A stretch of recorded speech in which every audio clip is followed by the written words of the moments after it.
अस्सलाम वालेकुम engineers, this is engineer Hadi and you are watching civil skill. आज की वीडियो में हम डिस्कस करेंगे रिस्क असेसमेंट को।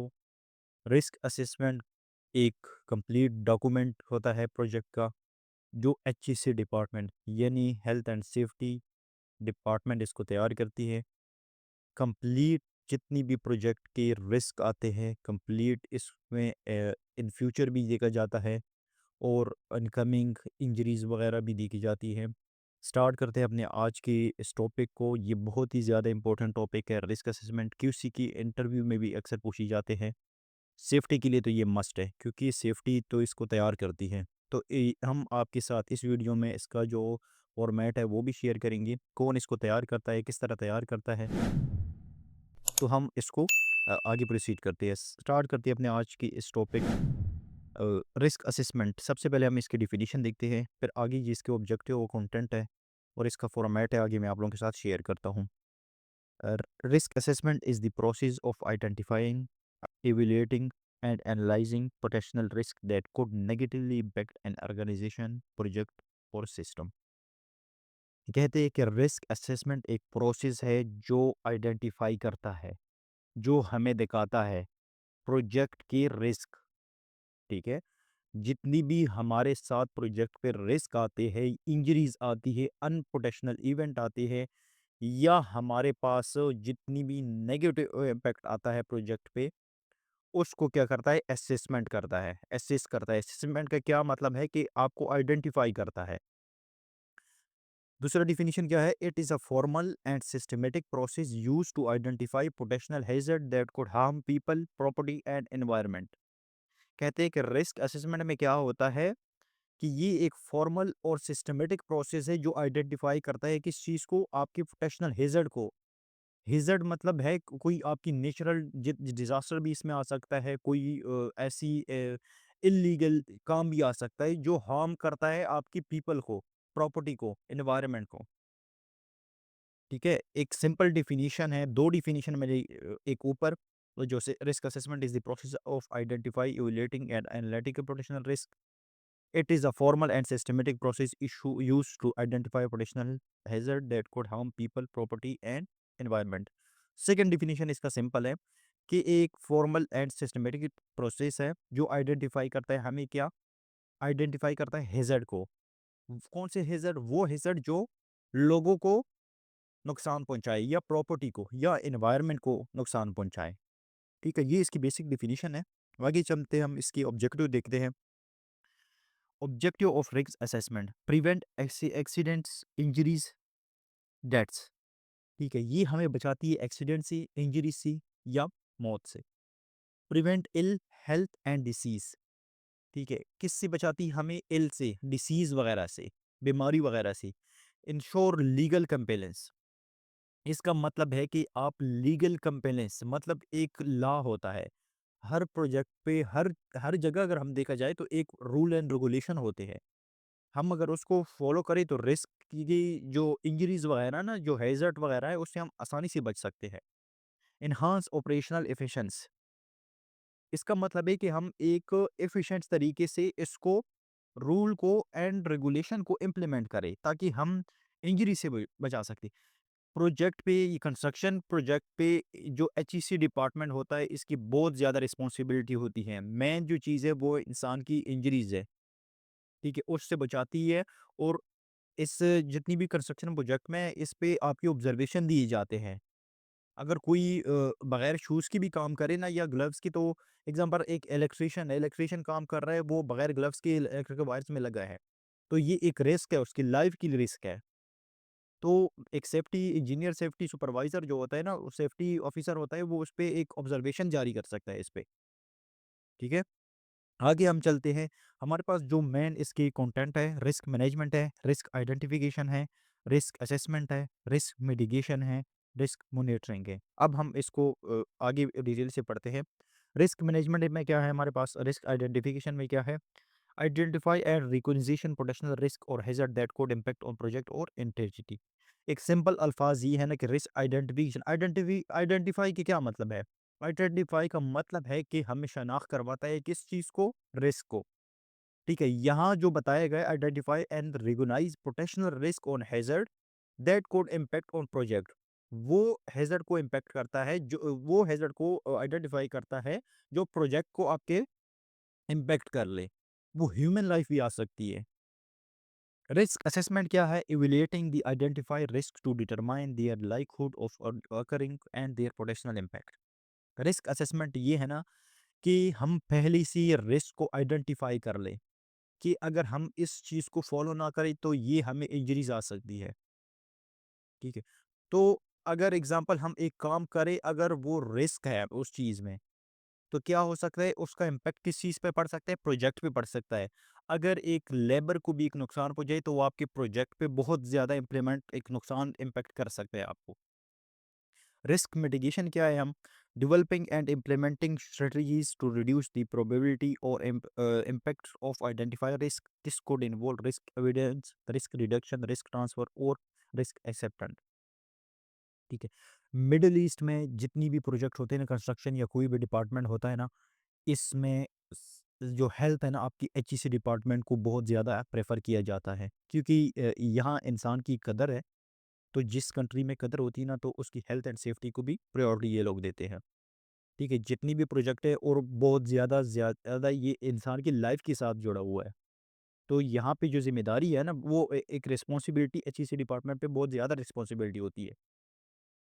रिस्क मिटिगेशन का मतलब है कि आप ऐसी कोई स्ट्रेटजीज अप्लाई करें ना, ऐसी लॉज बनाएं ना प्रोजेक्ट पे कि हम जो रिस्क है ना उसको क्या करें, रिड्यूस कर लें, ताकि हमारे जो इम्पेक्ट ना पड़े प्रोजेक्ट पे, कोई ऐसी इंजरीज ना हो जाए, कोई इन्वायरमेंट को इंजरीज इम्पेक्ट ना पड़ जाए, इस पे प्रोजेक्ट पे इम्पेक्ट ना पड़ जाए। रिस्क मिटिगेशन का सिंपल यही मतलब है कि हम कोई ऐसी लॉज, रूल एंड रेगुलेशन को इम्प्लीमेंट करें कि हम उस रिस्क को बचा सकें। Risk monitoring. Continuously monitoring and reassessing risk to ensure that mitigation strategies are effective and to identify new risk that may arise. Risk monitoring ये कौन करती है? आपकी एचईसी जो डिपार्टमेंट है ना, जैसे सेफ्टी ऑफिसर होता है, सेफ्टी इंजीनियर होता है। सेफ्टी इंजीनियर तो ज़्यादा डॉक्यूमेंटेशन करता है, लेकिन सेफ्टी ऑफिसर जो होता है ना वो करता है। आपका सीनियर कर सकते हैं, सर्वाइलेंस इंस्पेक्शन कर सकता है। इसका मतलब है कि से रिस्क ये कंटिन्यूअसली रिस्क जो मॉनिटर किया जाता है, मतलब आप साइट पे देख चेक कर सकते हैं, इंस्पेक्शन कर सकते हैं, सेफ्टी अफसर जाके चेक कर सकते हैं कि कहीं कोई ऐसी बगैर ग्लव्स की, बगैर सेफ्टी की जो पीपी होता है, पर्सनल प्रोटेक्टिव इक्विपमेंट होता है, ठीक है? उसके बगैर तो काम नहीं कर रहा। उसकी आपकी यानी कि आप एक इंस्पेक्शन, एक मॉनिटर किया जाता है आपकी कंस्ट्रक्शन इंडस्ट्री में, हर जगह होता है, लेकिन मैं एज ए इंजीनियर हूँ तो मैं कंस्ट्रक्शन की ही बात कर रहा हूँ, ठीक है? अब वर्किंग जितनी हमारे साथ होती है, जितनी भी हमारे साथ वर्किंग होती है, हर एक वर्किंग की अपनी रूल एंड रेगुलेशन होती है। अब एग्ज़ाम्पल अगर हम कंक्रीटिंग कर लें तो उसको कंक्रीट को किस तरह करना है आपने, लेबर ने किस तरह उसको पे यूज़ करना है। अगर वहाँ पे कोई वाइब्रेटर यूज़ करता है, तो वाइब्रेटर के लिए आपने क्या-क्या चीज़ें ऐसी इम्पैक्ट आपने एनालाइज़ करने हैं कि आपकी जो हेल्थ और इंजरीज़ है ना उससे बच सके। हम देखते हैं अभी सबसे पहले ही ये टास्क है, रिस्क है, प्रोबेबिलिटी है, इम्पैक्ट इसका क्या है, रिस्पॉन्स क्या है इसका, ठीक है? अगर रिस्पॉन्स का मतलब है कि अगर इन केस ये हो जाए हमारे साथ, सेटअप एंड प्लानिंग। रिस्क क्या है? Example the weather could be too cold for the concrete of cure properly, ठीक है? रिस्क क्या है हमारे पास? अगर एग्ज़ाम्पल सेटअप हमने एक प्लान कर दिया, the weather could be too cold, अगर वेदर हमारे साथ क्या है, सर्दी है, सख्त सर्दी है, for concrete for cure properly. तो अगर सख्त उसमें सर्दियों में क्या होगा, कंक्रीट नहीं हुई तो उसकी जो इनिशियल एंड फाइनल सिक्वेंस है वो टाइम पे नहीं होगी ना। तो अगर वेदर है हमारे पास कोल्ड है, तो उसमें हम क्या करेंगे, 75% इसकी प्रोबेबिलिटी इसको देंगे, और ये हाई इम्पैक्ट पड़ता है आपकी क्या, स्ट्रक्चर पे। अब मिटिगेट इसको करेंगे, make sure the concrete plant has cold mix on high on hand just in case. अब इसका हल क्या है कि हम इसको क्या करेंगे कि यहाँ क्या है, make sure the concrete plant has cold mix on hand just in case. अगर इस केस में आ गए तो क्या करें, कंक्रीट प्लांट जो वहाँ मैनेजमेंट वाली है प्लांट पे, बेचिंग प्लांट पे, वो क्या कर ले इसको, the green plant has mix on hand just in case. इस केस में आपके इन हैंड, हाथ से आपकी जिस तरह अगर कंक्रीटिंग वगैरह होती है ना, तो ज़्यादातर जो अगर स्लंप ज़्यादा हाई हो ना, लो हो सॉरी, तो उसके लिए क्या कहते हैं, एडमिक्सचर वगैरह यूज़ कर किया जाता है उसके लिए। क्यूरिंग हम देखते हैं, concrete hasn't fully cured before putting weight on it, ठीक है? कंक्रीट अगर अच्छी तरीके से ना क्योर्ड ना हो जाए। 65% इसको प्रोबेबिलिटी दी जाती है, इम्पैक्ट इसका हाई पड़ता है क्योंकि इसमें क्रैक्स आ जाते हैं, ठीक है। Accept perform concrete break test at least 7, 14 and 20 days और अंटिल ब्रेक स्ट्रेंथ मिनिमम और मिड। फिर इसका यही सिंपल तरीका है, कंक्रीट तो हम प्रोजेक्ट तो रोक नहीं सकता, तो कंक्रीट तो हो जाएगी, फिर आपने क्या करने हैं, जो 17 कंप्रेसिव स्ट्रेंथ मालूम करने हैं ना, सिलेंडर जो बनने हैं वो आपने प्रॉपर्ली चेक करने हैं कि उसका जो स्ट्रेंथ है वो अचीव हो रहा है कि नहीं हो रहा। जिस टाइम प्यूरिंग हम कर ले, pour concrete pouring, the location of the pour could be off from the plan 70%, इसको हम प्रोबेबिलिटी देते हैं हाई, इम्पैक्ट इसका पड़ता है। हायर सर्वेयर कंपनी टू ले out the location of the pure, ठीक है, एक जहाँ पे हमने मतलब सर्वे करना है, कंक्रीट प्योरिंग करनी है, एक प्रॉपर तरीके से लेआउट कर ले सर्वेयर। और दूसरा हमारे पास है concrete can get on the skin crushing Burns and irrigation 90%। अब इसको प्रायोरिटी दे दी कि अगर इन केस कंक्रीट आपके स्किन पे चली जाए तो वो क्या इफेक्ट करेगी। वियर प्रॉपर पीपीई, ठीक है, personal protective equipment to cover the skin and prevent. इस चीज़ पे यहाँ पे बहुत जोर दिया जाता है, पीपीपी, पर्सनल प्रोटेक्टिव इक्विपमेंट पे। रिस्क असेसमेंट में हमारे पास construction risk assessment contain 5 element है। The task to be perform, the risk associated, the probability of the risk occurring, the impact, इसका इम्पैक्ट कैसे पड़ता है, द रिस्पॉन्स स्ट्रेटजी चीज़।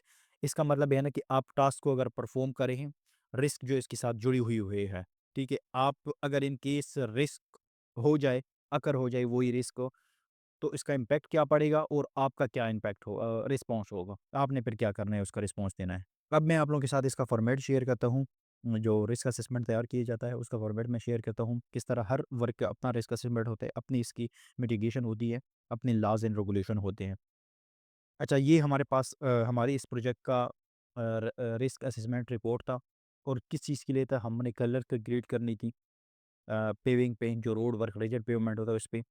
अभी ये प्रॉपर्ली आपकी एक्टिविटी डिफाइन हुई थी, अगर आपने ये एक्टिविटी करनी है, रिस्क असेसमेंट एसोसिएटेड विद दिन में करनी है, लाइकहुड आपने क्या करनी है, इनिशियल रेटिंग मतलब इसकी रिस्क को रेटिंग कितना देते हो इस वर्क को, एग्जिस्टिंग कंट्रोल मेजर करने हैं, रिज्यूटल रिस्क आपने किस तरह इसको बढ़ाना है, कम करना है, ठीक है, और रिस्पॉन्सिबिलिटी पर्सन कौन है इसका। ओनली अभी एग्जांपल इसमें ये डिटेल हुई है, अभी सारी planning preparation serving and setting up work, अगर इस वर्क हमारे पास आ जाए तो ये हमारे साथ डिफाइन हुआ है, तो कि आपने किस तरह ये काम परफॉर्म करना है, और इसका रिस्पॉन्सिबल कौन होगा, साइट मैनेजर होगा, सीएम होगा, साइट इंजीनियर होगा, सुपरवाइजर होगा, और एचजीसी ऑफिसर होगा, ठीक है। तो ये हमारे पास हर जितनी भी वर्किंग होती है ना, मोबाइलाइजेशन नेटवर्क जब हम स्टार्ट कर लेते हैं ना साइट पे, तो हमारी जितनी भी वर्किंग होती है कंप्लीट भी आपकी असेसमेंट बन जाती है कि जो भी वर्क आप करो उसको आपने किस तरह अपनी सेफ्टी को आगे प्रायोरिटी देनी है। मोबाइलाइजेशन ऑफ मैन पावर, जितनी भी आपकी मैन पावर है, मैन पावर में आपकी मशीनरी भी आ सकती है, लेबर भी आ सकती है, ठीक है, एक और नॉन लेबर भी आ सकती है। Unfamiliar site condition rule and regulation हो गए, आपके अनसर्टेन वर्क्स होते हैं, पीपीपी, ये non compares emergency response unawareness. All worker driver and visitor undergo site HEC introduction orientation priority access to site.